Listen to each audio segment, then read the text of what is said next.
るかいないかなど考えるまでもない。 Le pire scénario pour l'ordre du monde est arrivé. L'annonce de Vegapunk est claire. Partout, à travers le monde, retentissent ces mots. L'ennemi est le gouvernement mondial et la guerre n'est pas encore terminée. Un chapitre qui marque très largement le début de la fin de One Piece. Et c'est bien beau tout ça, mais est-ce que c'est pas trop lent? La puissance du Gorosei qui aurait pu mettre fin à la piraterie, le monde submergé et surtout le grand conflit théorie, on parle de tout ça.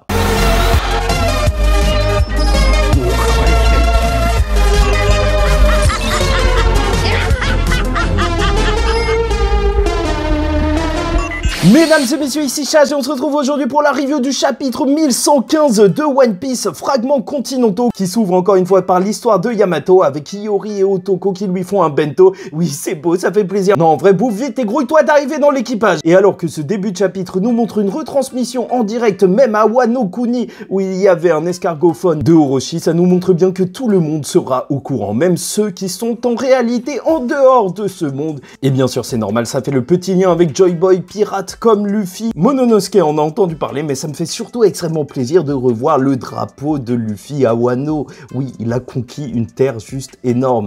Et avant de commencer toute la review du chapitre, je t'invite à liker ou disliker la vidéo, commenter, donner ton avis en commentaire et t'abonner si tu n'es pas encore abonné. Et commençons tout de suite en rentrant dans le vif du sujet avec le monde qui est choqué, mais le lait est lent. Et déjà, je tiens à vous le dire, je ne vais pas faire semblant comme plein de personnes où ça se trouve qu'ils apprécient eux réellement, mais je trouve qu'on est quand même sur un rythme assez lent. Chaque semaine en ce moment, One Piece, c'est pas la folie parce que ça prend bien son temps. Et à en croire certains, il faudrait limite que Oda soit plus lent. Bande de mythos. Donc je ne dirais pas ça, ah, c'est incroyable, c'est fou, ah là là, ça me casse la tête. Surtout que c'était des informations qu'on avait plus ou moins devinées déjà avec Lulusia, le vieux Wano, Jinbei, ses histoires en cover story, on le savait plus ou moins que l'univers de One Piece était peut-être sous la mer, donc ça fait que peu de révélations pour nous en réalité. Mais sincèrement, dans un univers aussi gros, ça reste quand même juste un plaisir de revoir tous ces personnages et ça nous permet même une introduction pour la guerre finale de One Piece,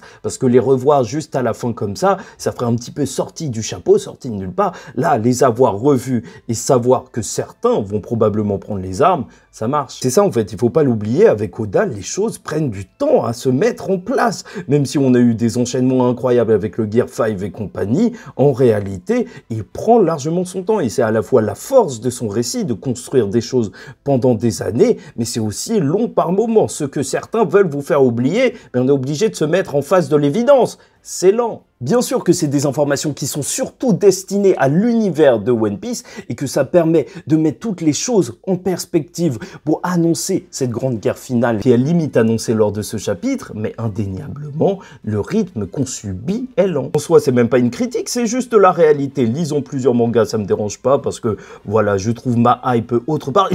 En attendant les grands moments de One Piece et voir tous ces petits détails, c'est un plaisir. Voir le retour de Kid, savoir qu'il est en vie et qu'il est en réalité plus fort que Joy Boy selon lui, le grand pirate à 3 milliards de berry. C'est normal, il ne pouvait pas tomber dans la mer et mourir comme ça. En plus, il semble que son deuxième bras a repoussé et Killer n'est plus victime du smile. Les gens qui disaient qu'il était mort sous l'eau n'étaient que des haters. On le voit bien lors de ce chapitre, il est en vie. C'est le mec, il n'a pas compris que c'était le fou. Non, vraiment, Oda, il est juste génial. Là, tout ce que j'attends, c'est la version Wish de l'eau. Le Two Piece existe! On revoit même le GOAT Foxy avec sa nouvelle moustache. Est-ce que c'est le frère de Mihawk? Est-ce qu'il va rejoindre la Cross Guild? Ça lui irait bien en réalité. Dragon et les révolutionnaires qui sont choqués par les révélations. Voilà, comme je vous l'ai dit, vu que le début de l'arc c'était Shaka qui appelait Dragon, bah je me dis que la retransmission c'est de son côté et comme ça il pourra jouer un rôle plutôt que de rester oisif totalement.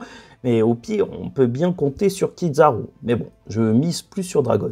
On revoit tout le monde et ça fait plaisir, ça donne de l'ampleur à cette révélation, en réalité, qui affecte le monde entier. Sabo qui est vénère et c'est normal après son traumatisme. Nojiko qui s'en fout, elle veut juste aller arroser les mandarines. De toute façon, les histoires de cartes, c'est des histoires de Nami, elle a jamais été intéressée apparemment. La marine qui commence à y croire peu à peu, les gens qui rigolent à travers le monde, le royaume des cerisiers qui est intéressé, Morgan qui parle trop et même le père de Kuina qui a tué sa fille. Il y a tout le monde et vraiment, ça fait extrêmement plaisir de retrouver les personnages personnage. Mais quoi qu'il en soit, il est temps quand même de passer à autre chose. J'espère que le message d'Oda, il va pas se prolonger au-delà, enfin, de Vegapunk, d'un ou de 2 chapitres maximum, tu vois, juste pour annoncer qu'il faut suivre Luffy, le Joy Boy, et même, pourquoi pas, nous parler du 10. C'est peut-être le moment parfait pour une grosse révélation comme ça, parce que jusque-là, on a des révélations qui sont certes impactantes, le monde va sombrer et compagnie. Pour l'univers, c'est une énorme révélation, mais pour le lecteur, il en faut plus. Donc, est-ce qu'on va avoir l'annonce qu'il faudra suivre les 10 qui étaient en fait les anciens alliés de Joy Boy, qui faisaient partie de son équipage et qui ont tous gardé cette initiale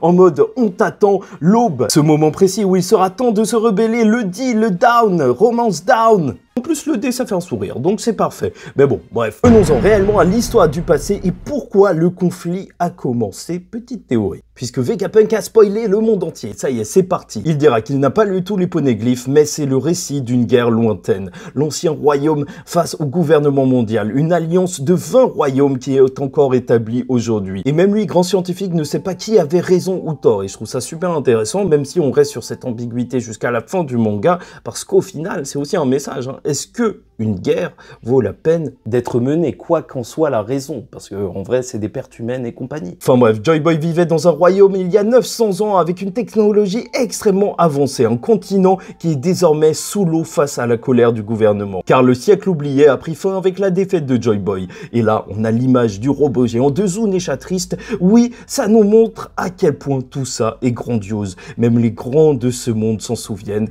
Les conséquences de l'ancien conflit ont marqué cet univers. Et désormais, il est difficile de voyager d'île en île avec des mers dangereuses et peu de gens peuvent aborder d'autres cultures. Mais il y a 1000 ans, et c'est là qu'est la grande révélation, ce n'était pas le cas. Il y a eu une catastrophe écologique. L'ancien monde a été englouti sous l'océan et ils vivent désormais au sommet de continents engloutis, autrefois qui formaient le monde de One Piece. Donc ils vivent vraiment juste sur le dessus des montagnes et compagnie, et ça fait des îles. Avant, il semblerait donc qu'on avait plusieurs grands continents, et ça explique comment tout ça a été possible. Censurer un siècle d'histoire, tout ça en noyant tout, littéralement. Augmenter le niveau de la mer de 200 mètres, c'est ce qui s'est passé. Et au passage, si vous vous posez des questions sur pourquoi 200 mètres, en fait, apparemment, ça correspond à la zone photique, qui correspond à l'endroit sous la mer où il y a assez de lumière pour que se développe la vie en dessous. Voilà, propice pour les végétaux et compagnie. Et donc, c'est pile assez pour que personne ne vienne trop fouiller. Oda a pensé à tout. Mais surtout, ce qui est important de noter, c'est que ce n'est pas dû à une catastrophe naturelle, mais bien une calamité causée par l'homme. Car en 100 ans seulement, c'est juste impossible que tout cela soit naturel.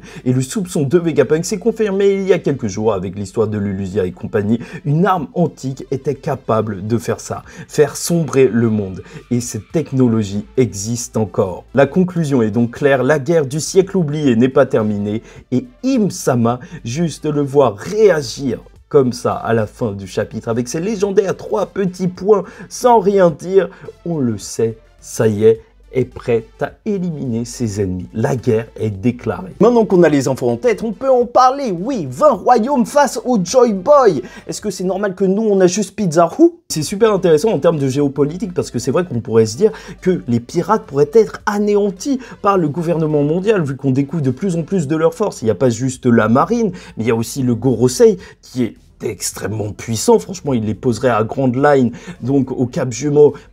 Il pourrait juste les dégommer d'un seul coup à chaque fois qu'il passe, mais la piraterie existe encore. Donc, est-ce que ce serait pas un complot? Voilà, je passe en mode complotiste du gouvernement pour juste qu'il y ait des bandits sur les mers et donc empêcher les gens de trop fouiner dessus. En plus, cerise sur le gâteau, ça permet d'accuser les pirates dès qu'il y a un problème dans le monde. Qu'est-ce que j'ai hâte de découvrir que l'ancien royaume, son nom, c'était l'île des snipers, l'endroit où est né Sogeking.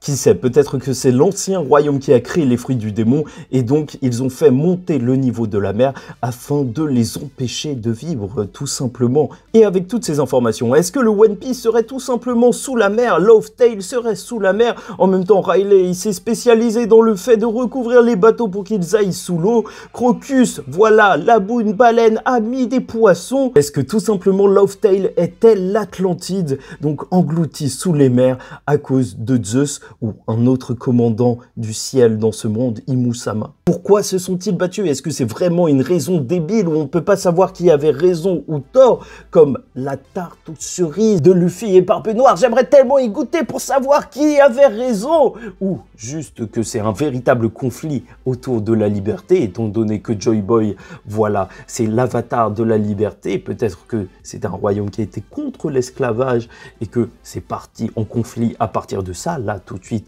ce serait plus poignant. Mais l'histoire des tartes, c'est pas mal quand même. Et même augmenter le niveau des mers de 200 mètres, c'est quelque chose qui ne se fait pas aussi facilement que juste à Lulusia. Est-ce que Redline en réalité serait artificiel et inspiré donc de la mythologie viking avec le serpent géant, celui qui a été teasé dans le manga One Piece, resserrant alors la terre et faisant augmenter le niveau des mers? Qui sait? Et en tant que suprémaciste raciste, bien sûr que je pense que les hommes poissons sont l'avenir, ils sont tout au-dessus, et que peut-être le gouvernement mondial a mené une campagne raciste envers eux, car ils auraient pu tout découvrir par le monde. En tous les cas, quoi qu'il arrive à la fin de One Piece, c'est Sanji qui aura gagné. All Blue sera là. Bon, personnellement, ça me hype encore plus pour le prochain arc, celui d'Elbaf, où on pourra peut-être nous raconter et nous remplir les trous de cette histoire. Elbaf à l'envers, ça fait fable. Le moment de nous raconter les histoires du passé de ces géants qui vivent bien trop longtemps. Enfin bref, et terminons par parler de la fuite des Mugiwara et le Gorosei. Car du côté de l'île d'Egghead, on ressent la situation d'urgence Stussy, à qui Edison dit d'éteindre les barrières, car il y a des monstres sur l'île qui peuvent passer à travers le Gorosei. Elle n'a plus besoin de se sacrifier afin de protéger les Mugiwara. Et quoi qu'il en soit, ils ont fait leur maximum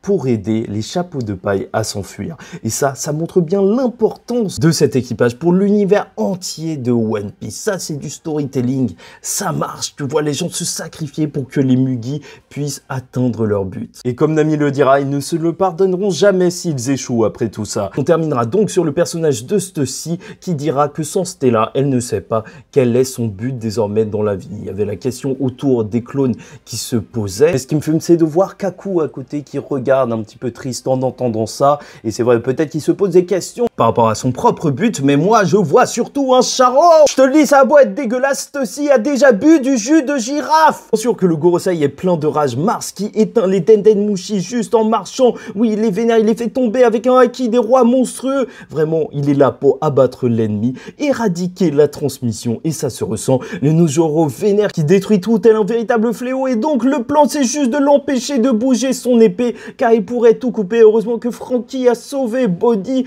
et tu le verras même découper la proue d'un bateau. Mais surtout, alors qu'il sent trop de signes de vie, là-haut, il va commencer à s'élancer dans le ciel, et le point de vue d'un géant n'est pas anodin. Encore une fois, c'est la force d'Oda de penser à ce genre de choses. Un géant qui a l'air tout petit, en haut, beaucoup trop loin, pour couper Punk Records en deux. Le laboratoire de Vegapunk, un bout d'une île, et c'est juste monstrueux. Tout ça dans une double page impressionnante qui montre à quoi ressemble le sommet de l'art des épéistes. Et bon, personnellement, entre cette page-là et la page sous la mer, où tu vois même l'échelle d'une baleine face au roi des mers, ces monstres géants qui vivent sous l'eau, je trouve que Oda nous régale en ce moment, on va pas se mentir. Quoi qu'il en soit, alors qu'on a vu Jinbei tenir Zoro tel un sac à patates vers le bateau, peut-être que Zoro va sentir cette découpe et que maintenant il va y avoir un petit clash où il pourra se rendre compte de l'épée que détient Nojoro,